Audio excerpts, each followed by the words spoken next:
Gezi, congratulations through to the next round. How would you sum up the performance?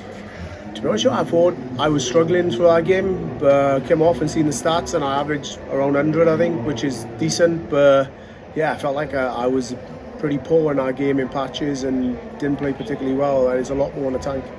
The last set through that game, you seemed to be really flat. We didn't see any celebrations from you or anything, where at the start you were really pumped up. Was there any reason for that, why you seemed to just dip those levels slightly? Yeah, I just felt like I needed to keep myself composed. Sometimes I can, and I was forcing not to let my emotions get the best of me, and sometimes that's what happens, and I can let out the emotions, and then the next pitch or the next leg's not so good, so sometimes I try and control it, and I did in that game. And I think possibly that's what got me over the winning line, is just trying to keep everything intact and then let it go at the end. But like you say, that big emotional outpour at the end, was that keeping it in for that 4 or 5 legs? I think I did, yeah, for a lot of legs. And I was beating myself up, missing opportunities. I did a big score and then I did absolute rubbish, and just sort of kept him in the game. And I went to the table and I felt like the 150 was going out. And it did, and I was like, just give myself a kick up the backside, so I just break him here now and get the match done, and I did. You come in here in great form. Everyone's talking about the Iceman again, winning tournaments. That confidence is there. When you see like Luke Humphries crash out, what's your thoughts? Because he's one of the main rivals for the title. To be honest, I really don't care about the other players. Whether they're in or out. I don't play all of them. I can only play 4 or 5 games in this tournament, so. Yeah, I just concentrate on my game and getting through my rounds, and then if I get the final, then happy days. Once I'm there, I've got a chance of winning and lifting the trophy up. Regardless of who's gone out, there's so many good players in this tournament. Whether in the top 16 in the world or top 16 in the Pro Tour, it's going to be really tough. Gezi, congratulations. That 150 checkout, was that the pivotal moment in the game? Because after that, you were absolutely relentless for the last few legs. Well, I was 2 legs left. After I broke him, I thought, just hold my own throw. And that's what I did. But I sort of expected that 150 to go in, because that's what's been happening to me. Not so much the last year, but a little bit before that, when things don't go your way. And I thought, just keep my composure, and I did, and I got over the winning line. You've been in imperious form on the Euro Tour and the World Series. Is this the best you've felt coming into a World Match Play for a long time? Possibly for the last 2 or 3 years, yeah. But 2021, 22, I think I was in a bit better form and a bit more confident, but that's going to come back hopefully over the next couple of weeks. How important is it for you to keep this winning feeling going now, and do you feel it's going to have to take something special to stop you this week? I wouldn't say something special, but I'm playing well, and I averaged 100 today and felt like it was an 85 or a 90 average, and didn't think I performed, but it's a lot more in the tank, which is good, and I feel like I've got a hell of a lot more to give in this tournament. And getting through the first round is always tough for me, and once I do, then I'm dangerous. So I think it's a good tournament for me now.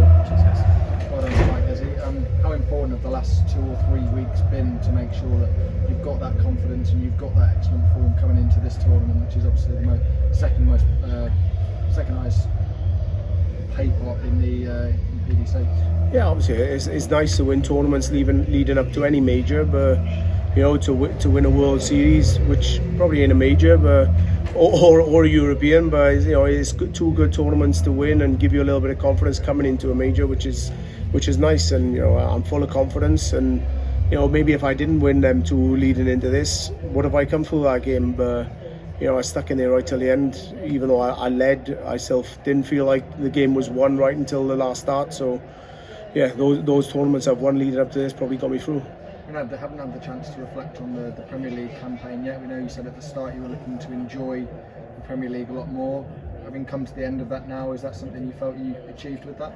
Oh, definitely. I enjoyed it more than any other year that I played in it, and that's probably just being a bit more positive and looking forward to playing darts rather than being down on myself. But once the Premier League was over, it is a lot easier. You don't have to travel every week and be home 1 day a week.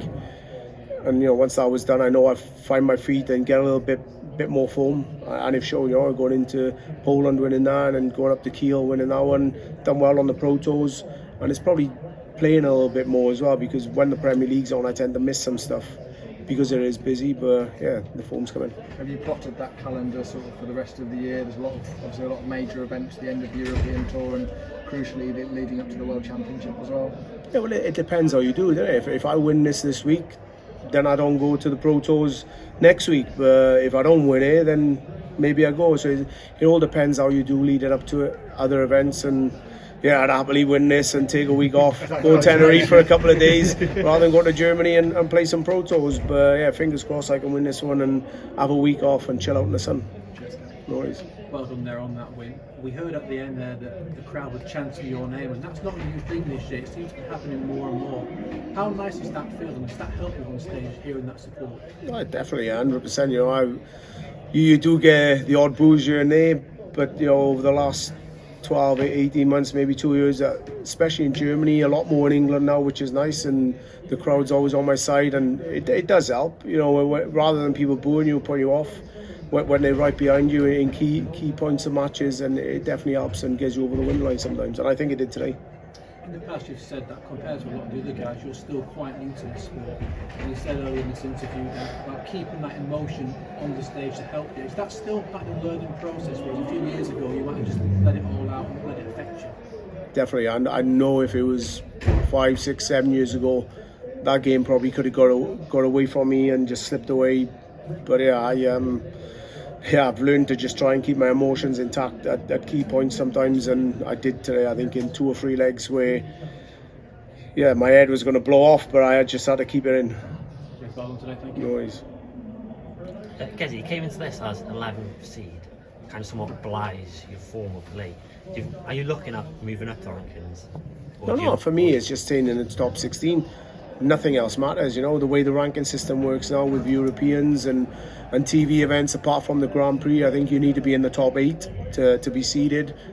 Then nothing else matters, you know. If you will, obviously I'd love to be world number 1, means I win the World Championship, so, but apart from that, then yeah, every other ranking doesn't really matter, apart from sometimes you maybe get a little bit of a better draw, or a bit of, not so much easier, but something you prefer playing the lower ranked players than the higher ranked ones. But apart from that, it doesn't really matter. Christo will be up next. Are you looking for revenge for iPally? I actually forgot about that one, so thanks. But no, Chris is a great player. I've played him numerous times since then, Premier League and, you know, Pro Tours, Europeans. So, you know, he didn't play fantastic today, but I'm not taking anything from that game. You know, he can turn up just as good as the rest of us, and you know, I'm sure he'll play a lot better on Wednesday. I know he's going to. Everyone seems to turn up against me, so I'm ready for it.